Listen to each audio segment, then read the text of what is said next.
G'day gentlemen, a warm welcome to every single one of you.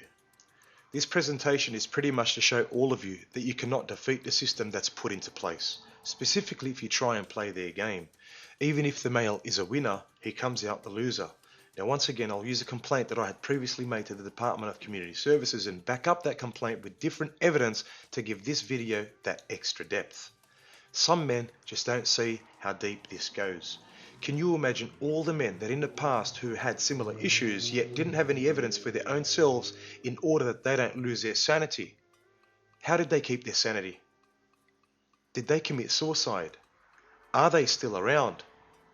Now, convincing these corrupt institutions is one thing, but when people that you know don't believe you, well, that is another. And also, when you think that you may have a door to prove your case, that door is shut rudely in your face. The mystery is so deep, it can be smelt from space. I have a video that I uploaded a while ago now that will articulate some valid points which will be addressed when I read out this complaint that I made to the Department of Family and Community Services. I will post the link in the description box in case you would like to listen to it. It also uses evidence to prove my point. This video is titled Warning to Australian Men and Men in General. This video, warning to Australian men, complements this specific video. Here goes. This is the actual complaint that I had written or typed rather to the Department of Community Services. I am appalled by the lack of response by your m.g.t.o.w investigative team.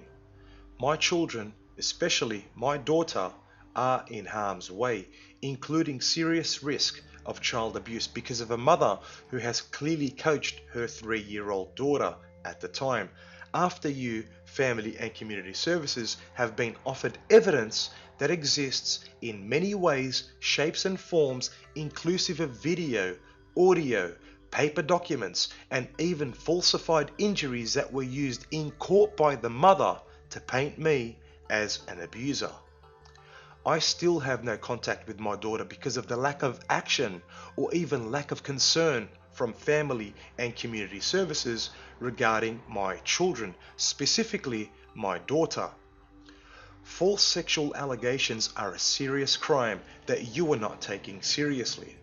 My children, under the United Nations Convention on the Rights of a Child, have the right to live and spend time with the healthy parent.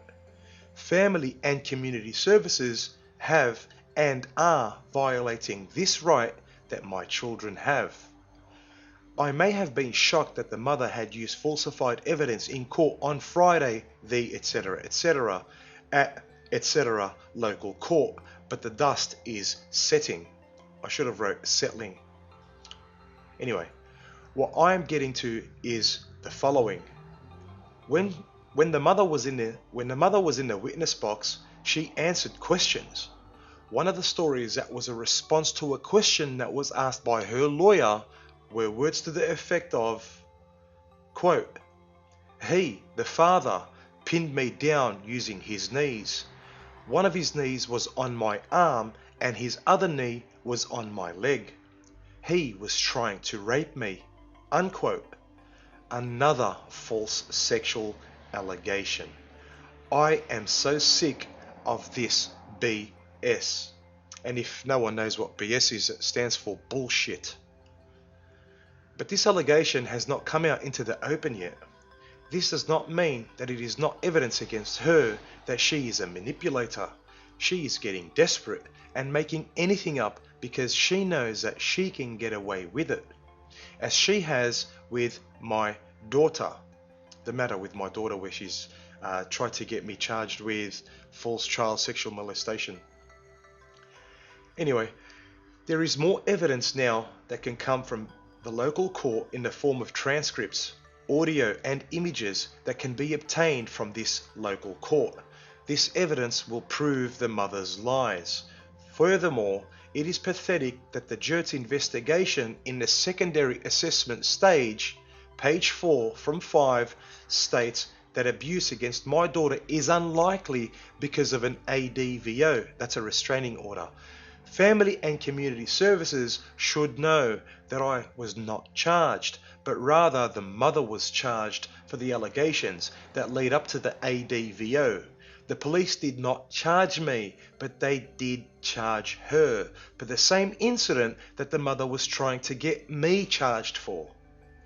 If Family and Community Services do not know this, then that means Family and Community Services, including the JERT team that investigated my daughter's case, are negligent in every way, shape and form.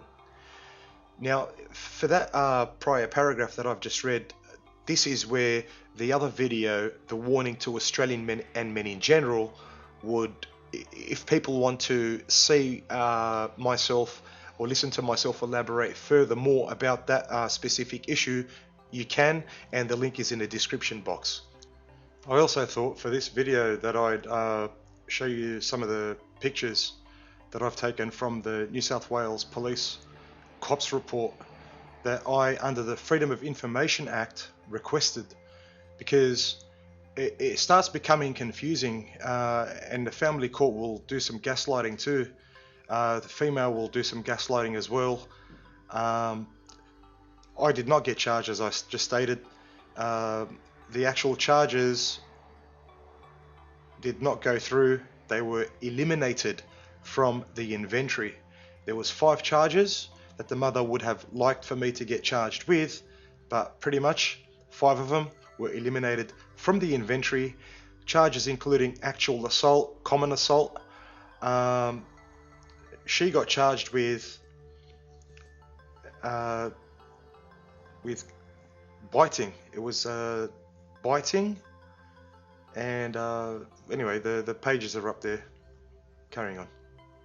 Therefore, why would the report keep extending comments based on the fact that there is a restraining order against me, an ADVO against me, which keeps my children safe?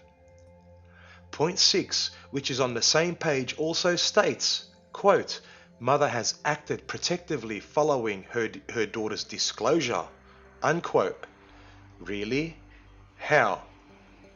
Do you know that the mother asked the police to suppress her address out of fear from myself, whilst behind the back of the police she was sending to my address, her residential address?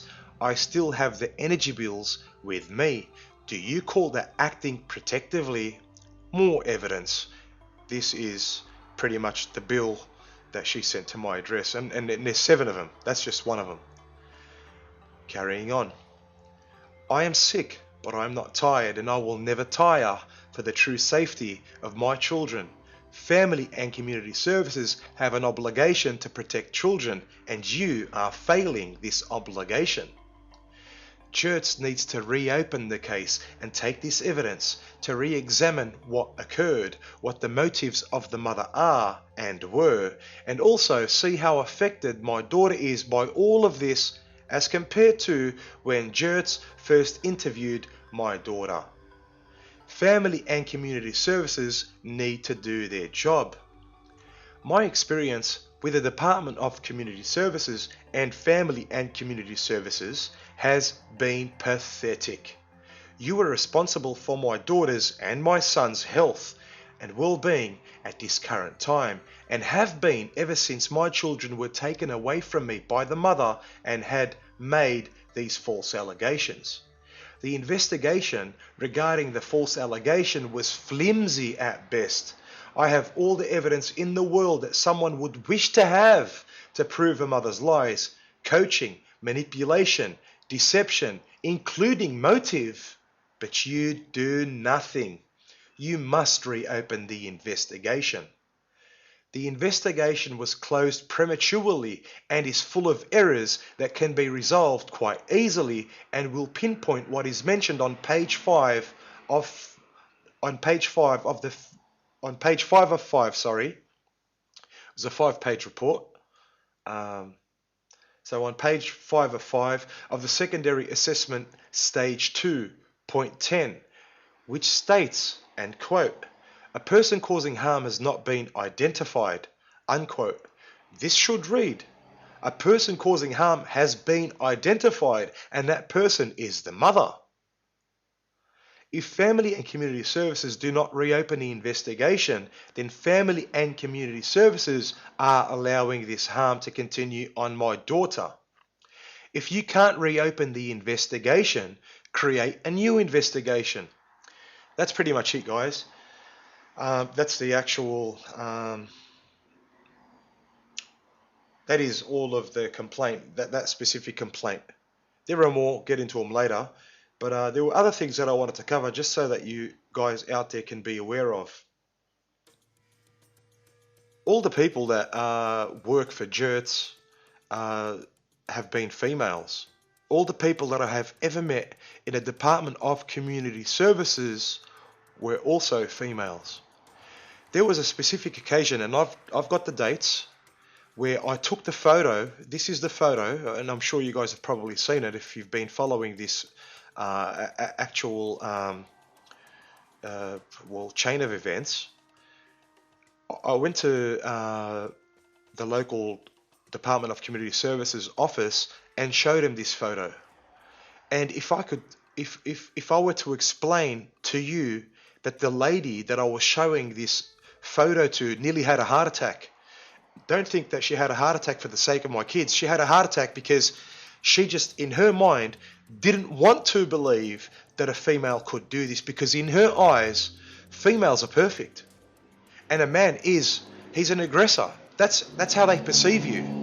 Now, back then, I didn't know the dress code of a feminist. I mean, there are some that, that go through the cracks, and, you probably can't tell by the way they dress, walk, talk, etc. I mean, even body language is very important as well. But when you start to, peep the game and realize how all of this works, you will see. You will know who you're talking to. These are feminazis, and these feminazis are running the show in the Department of Community Services. They don't care about your kids. They don't care about your well-being.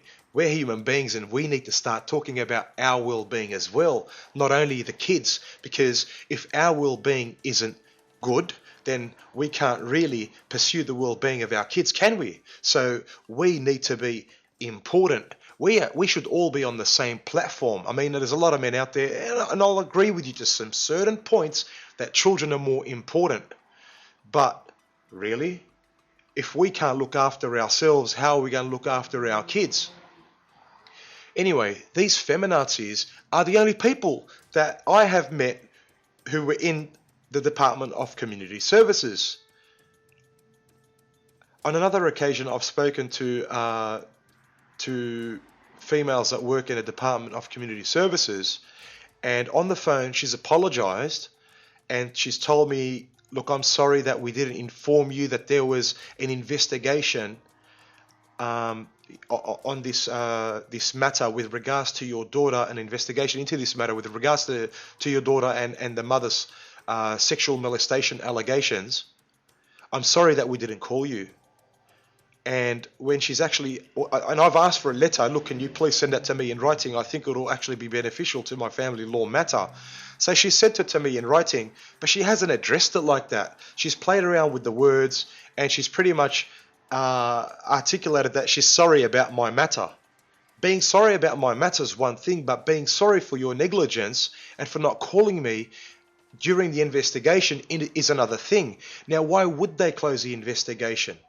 Why would they close the investigation prematurely? Why wouldn't they call me? They had my contact details.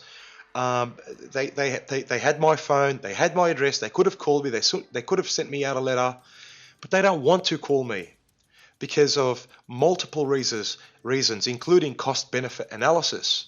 Now, I want to talk about cost-benefit analysis with regards to how this feminized system works, but I will have to leave that for another video because there is a whole lot to cover. But just on a shallow surface level, just scratching the surface level, it is not in her interest to call me, because if she calls me, it's going to be a bigger investigation. And and can you imagine that here is a mother, she's trying to get this father charged with child sexual molestation allegations, and they call the father, and the father does have evidence, that's exactly what would have happened.